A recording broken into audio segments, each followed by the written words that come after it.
मंडळी, भारताचे गौरव, विश्वरत्न, शिक्षण, संघर्ष, सन्मान, स्वाभिमान, सौहार्दाचे प्रतीक, शीलवान, गुणवान, धैर्यवान, तेजवान, विवेकवान, दयावान, महान विद्वान, जगातले उच्च कोटीचे लेखक, समीक्षक, विचारक, शोषितांचे उद्धारक, 32 पदव्यांचे धारक, भारताचे प्रखर वक्ते, प्रवक्ते, अधिवक्ते, नेते, शोधकर्ते, कोट्यवधींचे उद्धार करते, बुद्धांचे अनुयायी, मानवतेचे शिपाई, निडर, निर्भीड निश्चयी, निस्वार्थ निश्चल, 9 भाषांचे जाणकार, कायद्याचे रचनाकार, संविधानाचे शिल्पकार म्हणजे डॉक्टर बाबासाहेब आंबेडकर।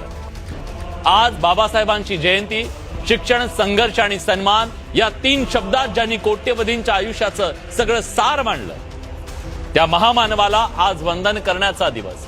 लोक म्हणतात ते फक्त कायद्याचे जाणकार होते, मी म्हणतो ते अन्यायाविरुद्ध धगधगणारी मशाल होते। लोक म्हणतात ते संविधानाचे शिल्पकार होते, मी म्हणतो ते या देशातल्या शेवटच्या माणसाला माणूस म्हणून जगण्याचा अधिकार देणारे महान नेते होते।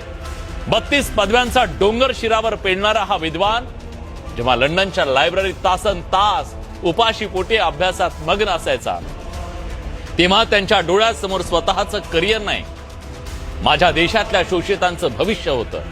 9 भाषांचे जाणकार, पण त्यांची खरी भाषा एक, मानवता। ज्या हातांनी कधी काळी काळाराम मंदिराचे दरवाजे ठोठावले, त्या हातांनी उद्याच्या भारताचं भाग्य लिहिलं गेलं। शिका, संघटित व्हा आणि संघर्ष करा हा मंत्र केवळ शब्दांचा खेळ नव्हता, तो हजारो वर्षांच्या गुलामीचे साखळदंड तोडणारा हुंकार होता।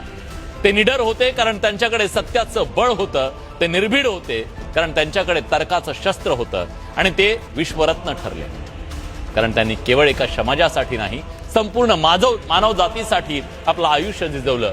आज त्यांची जयंती हा केवळ उत्सव नाही, तर हा प्रेरणेचा दिवस आहे। आजच्या दिवशी आपण स्वतःला विचारलं पाहिजे की बाबासाहेबांच्या विचारांचा वारसा आपण किती जपला, समता, बंधुता आणि न्याय या मूल्यांसाठी आपण किती झटलोय, किती झटतोय।